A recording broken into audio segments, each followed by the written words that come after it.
Satu cerita dari salah seorang sahabat Rasulullah sallallahu alaihi wa ala alihi wasallam yang menunjukkan bagaimana orang-orang mulia di hadapan Allah seperti Sayyid Muhammad bin Ali al-Maliki adalah orang-orang yang mendedikasikan hidupnya hanya untuk Allah dan Rasulnya. Apapun kata Allah itulah yang dilaksanakan oleh mereka. Apapun perintah Nabi Muhammad itulah kehidupan mereka. Dan mereka menjadikan Allah dan Rasulnya lebih mereka cintai dari apapun yang mereka miliki. Harta mereka habis untuk Allah dan Rasulnya. Bahkan anak mereka ajukan untuk Allah dan Rasulnya. Kehidupan mereka seluruhnya hanya untuk Allah dan Rasulnya. Sallallahu alaihi Muhammad. Ada salah seorang sahabat Nabi, hadirin rahimakumullah, yang mungkin tidak banyak orang tahu. Yaitu sahabat yang bernama Julaibib. Sayyidina Julaibib Ats-Tsa'labi. Sayyidina Julaibib ini dikatakan salah seorang sahabat yang hidupnya parah dalam urusan dunia. Beliau itu hidup dengan kelaparan, fakir miskin.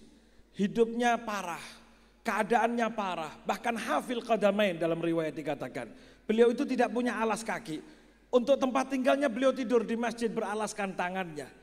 Beliau ketika makan dan minum beliau hanya berharap daripada pemberian orang ataupun makanan yang beliau temukan. Bahkan dikatakan wasyariba minal hiyad. Beliau itu ketika minum dari air-air penampungannya orang. Atau kalau bahasa kasarnya beliau itu minum dari selokan. Tapi ternyata beliau itu ahli tilawatin wa qiraatin wa julusi inda Rasulillah sallallahu alaihi wasallam. Walaupun keadaan beliau seperti itu, tapi ternyata beliau itu ahli qiraatul Quran, ahli tilawah. Setiap harinya di masjid, kumpul duduk ngaji bareng Nabi Muhammad sallallahu alaihi wasallam. Setiap ketemu Kanjeng Nabi, baginda Rasulullah sallallahu alaihi wasallam selalu ngomong kepada Julaibib, "Ama tatazawwaj ya Julaibib?" Julaibib hing kawin ta hing rabi Julaibib. Jadi kalau ada orang yang ketemu orang lain kemudian ditakoni hing rabi ta aja bingung, Pak. Karena Kanjeng Nabi pun tanya kepada sahabat yang belum nikah, hing rabi ta? Apa kamu ndak nikah? Setiap ada pertanyaan begitu Julaibib bila mengatakan, ya Rasulullah, ndak ada orang yang mau nikahkan anaknya kepada saya ya Rasulullah. Bondo nopo kula niki ya Rasulullah? Saya mau bondo apa ya Rasulullah? Tanya ketemu lagi, ama atatazawwaj ya Abu Julaibib? Apa kamu ndak mau nikah Julaibib? Ya Rasulullah, ana rajulun kasid. Ya Rasulullah, saya ini orang yang ndak ada nilainya di depan orang lain ya Rasulullah. Apa ternyata jawaban Nabi Muhammad SAW? Ghaira annaka laisa bikasidin indallah. Julaibib, engkau mungkin tidak dipandang orang, tidak ada nilainya, tapi jangan khawatir, nilaimu besar di hadapan Allah. Ternyata nilai seseorang itu bukan dilihat dari bajunya, hadirin rahimakumullah, bukan dari pakaiannya, bukan dari tingkahnya, bukan dari macam-macamnya, tapi bagaimana dirinya di hadapan Allah, bagaimana semua hartanya untuk Allah, bagaimana semua hidupnya untuk Allah. Itulah orang yang punya nilai hebat di hadapan Allah Subhanahu wa taala. Sayyidina Julaibib pernah satu waktu ketika berjumpa dengan Nabi Muhammad tanya lagi, ya Julaibib, ama tatazawwaj? Julaibib, hing rabi dah? Tidak nikah kah? Ya Rasulullah, tidak ada yang mau. Ada. Kata Rasulullah SAW, ada. Siapa yang Rasulullah yang mau menikahkan anaknya dengan saya? Sekarang kamu datang ke Fulan bin Fulan, keluarga. Ternyata yang ditunjuk sama Nabi Muhammad itu keluarga sogeh, keluarga kaya. Kalau saya panjenengan jadi Julaibib jelas minder dan tidak akan berangkat, Pak. Betul? Tidak punya apa-apa, mau suruh ngelamar anaknya orang sogeh. Bilang kata Rasulullah SAW, bilang Julaibib, kamu ini diutus sama Nabi Muhammad untuk ngelamar anak kalian. Kata Sayyidina Julaibib, selama ini utusannya Nabi Muhammad, selama ini perintahnya Nabi Muhammad, merem sudah, Pak. Berangkat, ya seneng ya bingung. Berangkat Julaibib, ketika datang ke rumah orang tersebut, satu orang terpandang dari kaum Ansor, ketika masuk ke rumahnya, Assalamualaikum, Waalaikumsalam. Julaibib, ono apa Julaibib? Ada apa Julaibib?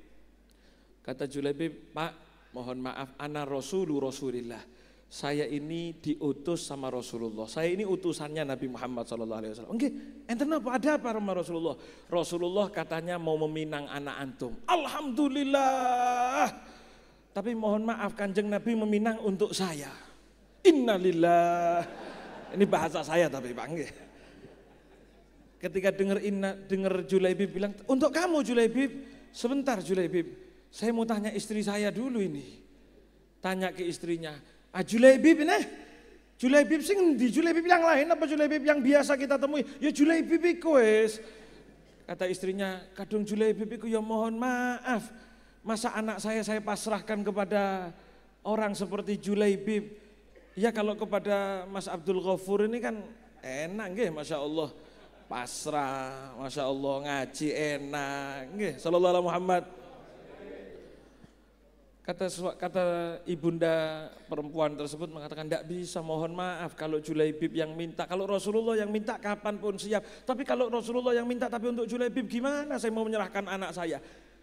Sudah ngomong, sudah Mas minta maaf kepada Julaibib. Belum selesai omongan tersebut, perempuan ini yang dengar ngomong, Mak, Pak, ada yang minta saya, ada yang meminang saya. Iya, siapa? Nabi Muhammad, tapi untuk Julaibib. Nak, ya Ibu, Pak, amataruddu min amri Rasulillah. Nak, Pak, Bu, apa mau perintahnya Nabi mau ditolak? Fa innahu la yudayyani. Nabi Muhammad tidak mungkin sia-siakan saya. Nabi Muhammad tidak mungkin mengutus orang untuk meminang saya. Kemudian Nabi Muhammad membiarkan saya dalam hidup tidak luar biasa. Pasti hidup saya luar biasa. Selama ini perintahnya Rasulullah. Walaupun Julaibib, nikahkan saya dengan Julaibib. Sallallahu alaihi Muhammad. Sallallahu alaihi Muhammad. Akhirnya Pak, dengan pasrah ibunda karena ngelihat perintah Nabi Muhammad, ternyata sahabat yang dilihat bukan macam-macam. Pokoknya perintah Kanjeng Nabi, enak ndak enak berangkat. Perempuan-perempuan di zaman Nabi Muhammad SAW, perempuan yang dinikahkan dengan Julaibib. Apa kata Rasulullah SAW setelah dengar Julaibib datang? Ya Rasulullah, diterima Kanjeng Nabi. Alhamdulillah, Allahumma sabba alaiha al-khaira sabba, wala taj'al aisyaha kadda. Ya Allah, jadikan hidupnya tuangkan dengan kebaikan sebanyak-banyaknya ya Allah. Jangan jadikan hidupnya terluntang-lantung ya Allah. Doa Nabi Muhammad SAW. Bagi orang yang menerima Nabi Muhammad dengan tulus tanpa ada pikiran lainnya. Sahabat seperti itu. Sallallahu alaihi Muhammad. Ternyata betul hadirin rahimakumullah, Sayyidina Julaibib nikahkan malam pertama. Ketika sudah malam pertama, ternyata di luar itu ada pengumuman, berangkat perang, cepetan berangkat perang, berangkat. Apa yang didengar ke Julaibib? Perang.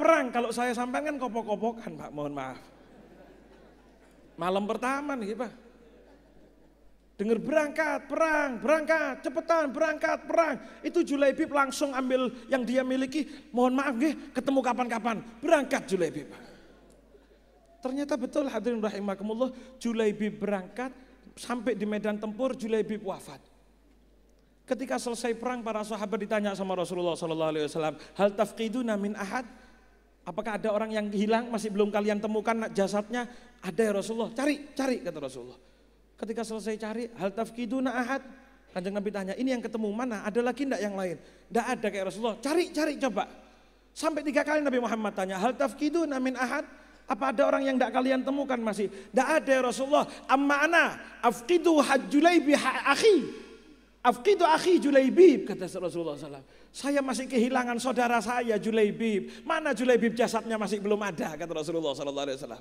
Orang yang hidupnya hanya untuk Nabi Muhammad Pak. Walaupun hidupnya mungkin fakir, walaupun hidupnya mungkin melarat, tapi beliau tahu bahwasanya kemuliaan bukan di dunia tapi kelak di akhirat. Sayyidina Julaibib. Anda tahu bagaimana kehidupan Julaibib? Setelah beliau ditemukan ternyata sahabat tidak ada yang peduli, bahkan orang-orang di sekitarnya tidak tahu bagaimana Julaibib. Tapi Nabi Muhammad mengatakan, afqidu akhi Julaibib. Saya kehilangan saudara saya. Wa fi riwayat afqidu habibi Julaibib. Saya kehilangan orang yang saya cintai yaitu Julaibib. Cari Julaibib, jangan sampai tak ketemu, cari Julaibib. Berangkat, sahabat cari Julaibib. Ketika ditemukan, apa kata Rasulullah SAW? Julaibib minni wa ana minhu. Julaibib bagian dari saya, dia bagian juga dari saya. Sallallahu alaihi Muhammad. Julaibib, orang yang tidak diperdulikan di alam dunia, tapi memiliki keterikatan dengan Nabi Muhammad SAW. Sampai Nabi Muhammad mengatakan, Julaibib minni wa ana minhu. Saya bagian dari Julaibib, Julaibib bagian dari saya. Seakan-akan sama Nabi Muhammad dengan Julaibib satu. Rasulullah SAW dengan Julaibib satu padu. Kenapa? Karena kecintaan Nabi Muhammad SAW kepada Julaibib dan kecintaan Julaibib kepada beliau. Dan inilah kecintaan Julaibib. Hadirin wal hadirat rahimakumullah. Apa yang terjadi kata Sayyidina Anas bin Malik ketika Rasulullah SAW menghadapi jasadnya Julaibib? Apa kata Sayyidina Anas bin Malik? Lam yakun lahu firashun illa sa'idain Nabi SAW. Ternyata tidak ada dipan yang ditaruh Julaibib di atasnya. Ternyata begitu menghadapi Julaibib, Rasulullah SAW sendiri yang ngangkat Julaibib. Di atas lengannya Nabi Muhammad SAW mengkafani Julaibib. Bahkan Nabi Muhammad SAW menguburkan Julaibib dengan tangan mulia Rasulullah SAW. Langsung kontan di hadapan Nabi Muhammad SAW. Ternyata yang dipakai oleh Nabi Muhammad SAW untuk mengkafani Julaibib dan lainnya bukan dipan tapi tangannya Nabi Muhammad, kata Sayyidina Anas bin Malik. Mulia di dunia, mulia di akhirat, walaupun tidak ada orang yang peduli. Hadirin wal hadirat rahimakumullah.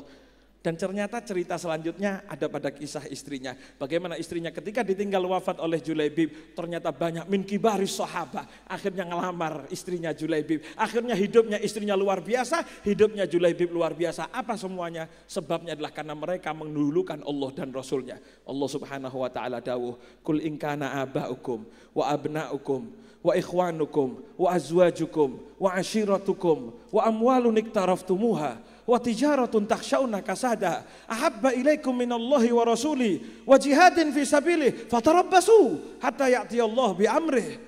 Katakanlah wahai Nabi Muhammad, kalau orang tua kalian, anak kalian, dulur kalian, istri kalian, suami kalian, keluarga kalian, harta yang kalian usahakan, tempat tinggal yang kalian senangi, usaha-usaha yang kalian senangi, itu semua lebih kalian cintai dari Allah dan Rasulnya, hati-hati, entenono, tunggu hatta ya'tiyallahu bi amrih, sampai Allah akan mendatangkan keputusannya. Hati-hati kalau Allah kalian nomor duakan, politik kalian jadikan nomor satu, partai kalian jadikan acuan, Allah kalian tinggalkan, sesama muslim kalian tinggalkan gara-gara partai musuhan. Fatarabbasu, hati-hati hatta ya'tiyallah bi amrih, sampai Allah akan mendatangkan keputusannya yaitu adabnya. Naudzubillah min dzalik. Hadirin rahimakumullah. Dan begitulah kehidupan para sahabat-sahabat lainnya. Hadirin wal hadirat rahimakumullah. Sebuah pelajaran dari beliau-beliau, termasuk daripada orang yang kita hauli, Sayyid Muhammad bin Ali Maliki, para Kiai Haji Imam Bahri, Kiai Haji Abdul Mubin dan yang lainnya, yang beliau-beliau itu mendedikasikan waktunya hanya untuk Allah. Beliau mungkin dalam kehidupan repot, capek, tapi itulah kemenangan hakikatnya di hadapan Allah ketika memberikan sesuatu di hadapan Allah Subhanahu wa taala. Tapi kita berharap mudah-mudahan, masih kita jauh dari beliau-beliau, tapi kita berharap mudah-mudahan selangkah demi selangkah kita bisa mendedikasikan hidup kita untuk Allah dan Rasulnya. Mudah-mudahan hidup kita semakin maju untuk mendedikasikan, ikhlaskan diri kita apapun yang kita miliki hanya untuk Allah dan Rasulnya, sehingga kita beruntung dunia sampai di akhirat.